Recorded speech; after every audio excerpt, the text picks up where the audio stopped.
গতকাল আরএস ফাহিম একটি blog video বানাচ্ছিল, এমন তো অবস্থায় তার বন্ধু এই দুনিয়া থেকে চলে যায়। কি এমন ঘটে গিয়েছিল আরএস ফাহিমের বন্ধুর সাথে? সেই সকল তথ্যগুলো এবং অজানা ঘটনাগুলো যদি আপনারা জানেন তাহলে অনেকটাই আশ্চর্য এবং চমকে যেতে পারে। আজিম নামক একটা ছেলে দীর্ঘদিন আগে থেকে আরএস ফাহিমের সাথে ছিল এবং তার সাথে থেকে তিনি সকল ধরনের ব্লগগুলো ক্যাপচার করত। ধরেন একরকম আরএস ফাহিমের ক্যামেরাম্যান ছিল। রিসেন্টলি আরএস ফাহিম সিরাজগঞ্জের মধ্যে গিয়েছিলেন ব্লগ ভিডিও বানানোর জন্য। সেইখানে কিন্তু ঘুরে ঘুরে সিরাজগঞ্জের সব থেকে সুন্দর জায়গাগুলো পরিদর্শন করছিলেন আরএস ফাহিম এবং সেটা আবার ক্যামেরাবদ্ধ করছিলেন। আরএস ফাহিমের গাড়ির সানরুফটা খুলে তার বন্ধু উপর থেকে ভিডিও করছিল, যেভাবে প্রতিদিনই তিনি ভিডিও করে থাকে। আর এইখানেই ঘটনাটি ঘটে যায়। আরএস ফাহিমের বন্ধু বুঝতেই পারে না যে গাড়িটা এত রানিং অবস্থায় ভিডিও করাটা উচিত ছিল না, কারণ সামনে একটি লোহার ব্রিজ ছিল আর সেই বন্ধুটা পিছন দিকে ক্যামেরা ধরে তারপর ভিডিও করছিল। সেই ব্রিজের মধ্যে লোহার একটি পাইপ ছিল, যে পাইপের মধ্যে তার মাথাটা বাড়ি খায়। তিনি একবারের জন্য বুঝতে পারেনি সেই পাইপের মধ্যে তার মাথাটা বাড়ি খেতে পারে আর তিনি ওইখান থেকে ছিটকে পড়ে যেতে পারে। কেউ বুঝতেই পারেনি এরকম একটি দুর্ঘটনা ঘটতে পারে। লোহার পাইপের সাথে বাড়ি খাওয়ার সাথে সাথে ছিটকে পড়ে যায় গাড়ির ভিতরে সেই বন্ধু। পড়ার পরে সেখানে তার শরীর থেকে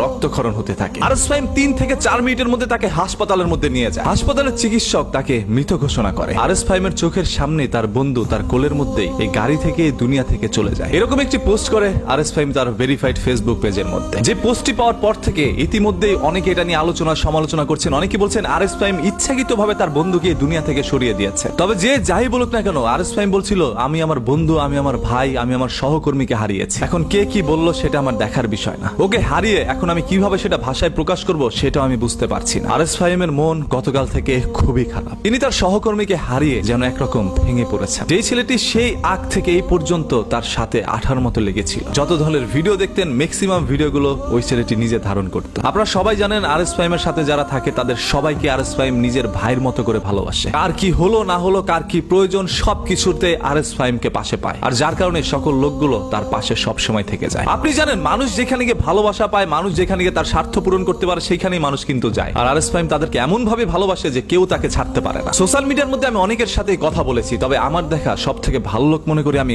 আরএস ফাহিমকে। যে লোকটাকে মেসেজ করার সাথে সাথে রিপ্লাই দিয়ে দেয়। আমার জীবনে যে কোনো ঘটনা আমি কিন্তু শেয়ার করি ফাহিমের সাথে এবং সেটারও একটা ভালো পরামর্শ দেয় তিনি। আর এই জন্যই লোকটিকে আমার মন থেকে ভালো লাগে, তাকে আমি অনেক পছন্দ করি। সোশ্যাল মিডিয়ার মধ্যে তো আমরা অনেককে অনেকভাবে দেখি, অনেক সাধু লোককেও দেখি, অনেক দরবেশকেও দেখি, তবে তার মন কেমন সেটা আমরা দেখতে পারি না। তবে এই ছেলেটির মনও ভালো, তিনি মানুষটাও ভালো। যদি একদিন আপনি তার সাথে কথা বলেন তাহলে বুঝতে পারবেন আরএস ফাহিম মানুষটা কেমন। সে কখনোই তার আশেপাশের লোকের খারাপ চায় না। সেরকম ভাবে আজিমকে হারিয়েও আরএস ফাহিম এখন অনেকটাই দুঃখ প্রকাশ করছে। আপনাদের সবার কাছে একটা বিনীত রিকোয়েস্ট ভাই, এই মানুষটিকে নিয়ে বাজে মন্তব্য করেন না। ইনি এই কাজের সাথে জড়িত না। ওনার চোখের সামনে ওনার সহকর্মীকে হারিয়ে এমনিতে তো মন খারাপ করে বসে আছেন। আর সেই অবস্থায় যদি আপনারা এটা নিয়ে সমালোচনা করেন, আপনারা যদি বলেন আরএস ফাহিমের জন্য দুনিয়া থেকে চলে গেছে, না ভাই, প্রত্যেকটা মানুষের জন্ম, মৃত্যু, বিয়ে এগুলো আল্লাহ তাআলাই লিখে দিয়েছে। কে কিভাবে বিয়ে বসবে, কে কার সাথে বিয়ে বসবে, কে এই দুনিয়ার মধ্যে কবে আসবে, কে এই দুনিয়া থেকে কবে চলে যাবে, সবকিছু আল্লাহ তাআলা ঠিক করে দিয়েছেন। কার মৃত্যু কিভাবে হবে সেটা আল্লাহ তাআলাই নির্দিষ্ট করে দিয়েছেন। যেই লোকটি দুনিয়া থেকে চলে গিয়েছে তার জন্য দোয়া করেন যাতে করে মহান আল্লাহ তাআলা তাকে বেহেশত নসিব করে এবং তার মাকে যেন ধৈর্য ধারণ করার তৌফিক দান করেন। কারণ কিছুদিন আগে তিনি তার হাজবেন্ডকে হারায়, মানে আজিম তার বাবাকে 2 মাস আগে হারায়। 2 মাস পরেই যখন তার সন্তানও চলে যায় তখন মার কি অবস্থা হতে পারে একটু চিন্তা করে দেখেন। এই জন্য সবাইকে বলতেছি মার জন্য সবাই দোয়া করেন যাতে করে মার মনটা একটু শক্ত হয়, সবকিছু ভুলে যেন